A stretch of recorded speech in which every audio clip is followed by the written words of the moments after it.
Hello, everyone. Welcome back to Learn English 24 channel, where learning English is easy and fun. I'm Lily. Hello, Lily. Hello, everyone. It's great to be here. I already feel excited. Today's episode is special because we're learning English through the life of a world-famous artist. Yes, and before we begin, let me introduce myself properly. My name is Alex. I love languages, music, and making English learning fun and relaxing. And Alex also loves coffee. A lot. That is very true. Coffee helps my English pronunciation. Today, our topic is Taylor Swift, singer and songwriter. Wow. When people hear that name, they usually think of music, emotions, and maybe heartbreak. And great storytelling. Taylor Swift is famous for turning real life into songs.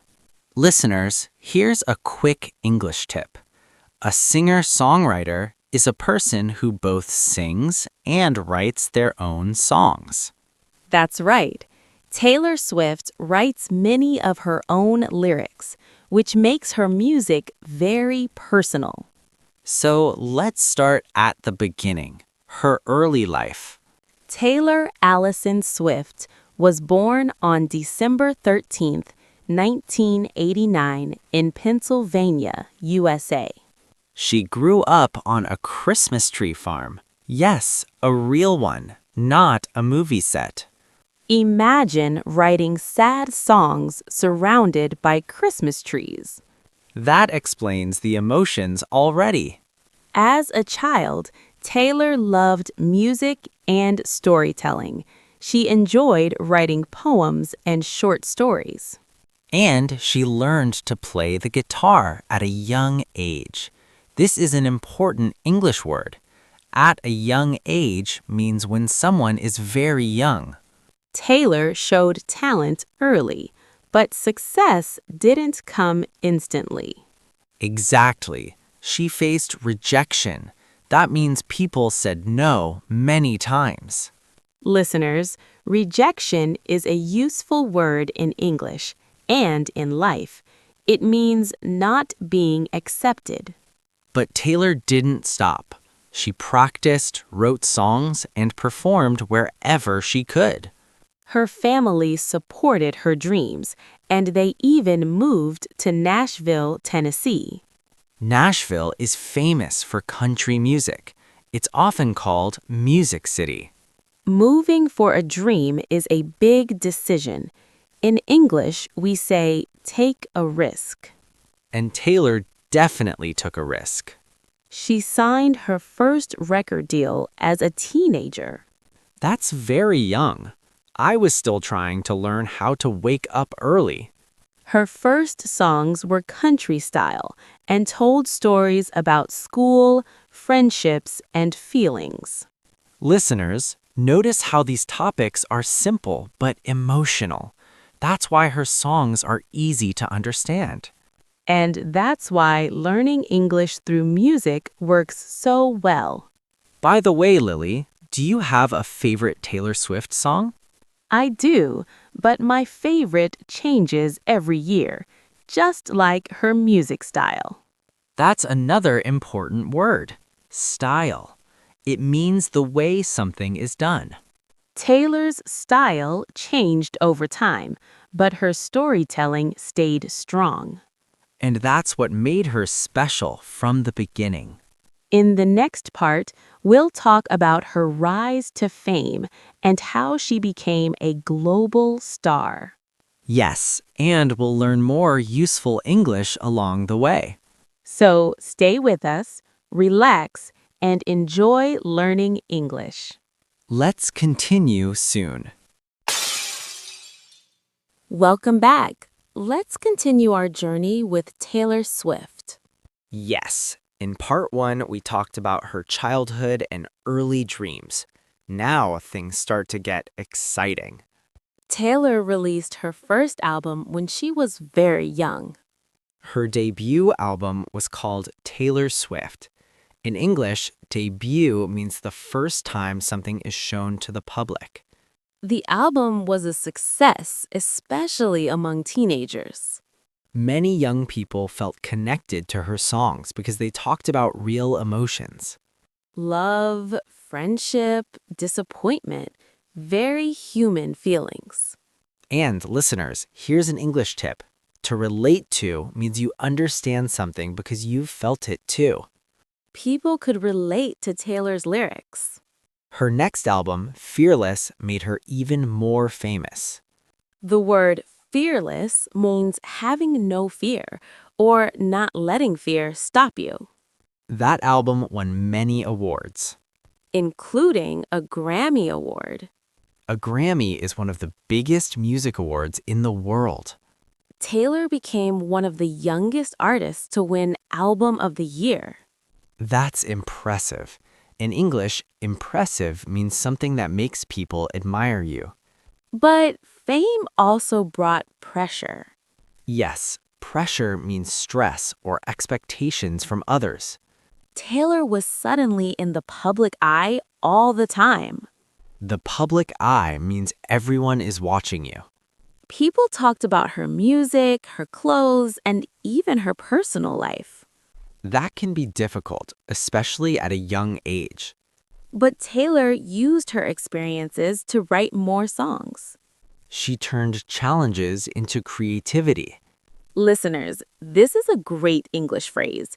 Turn something into something. For example, turn problems into lessons.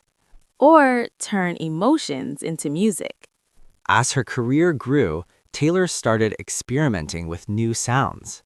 She slowly moved from country music to pop music. Some fans were surprised. But many supported her growth. Growth is another important word.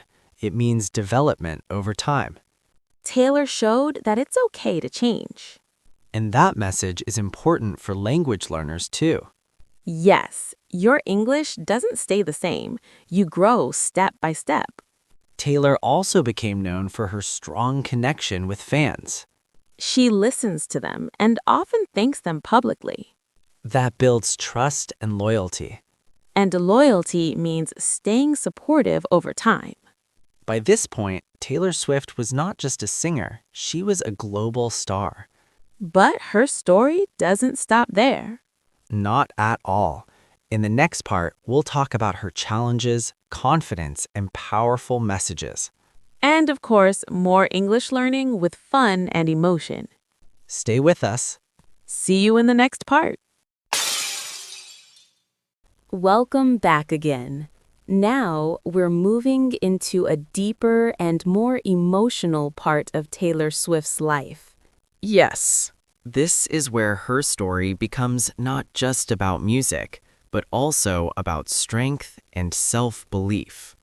As Taylor became more famous, she faced criticism. Criticism means people saying negative things about you.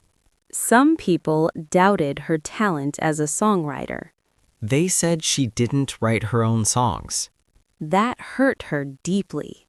But instead of giving up, she decided to prove herself. Listeners, here's a great English phrase, prove yourself. It means showing others what you can really do. Taylor worked harder than ever. She wrote an entire album on her own called Speak Now. That album sent a clear message. Her voice mattered. Then came another big change, her full move into pop music. Her album 1989 was a turning point. A turning point is a moment when everything changes. The album was a huge success worldwide. But with success came new challenges. Social media became a big part of her life. And sometimes social media can be harsh. Harsh means unkind or cruel. Taylor experienced public judgment and online negativity. She even took a break from the spotlight. The spotlight means public attention. During that time, she reflected and grew stronger.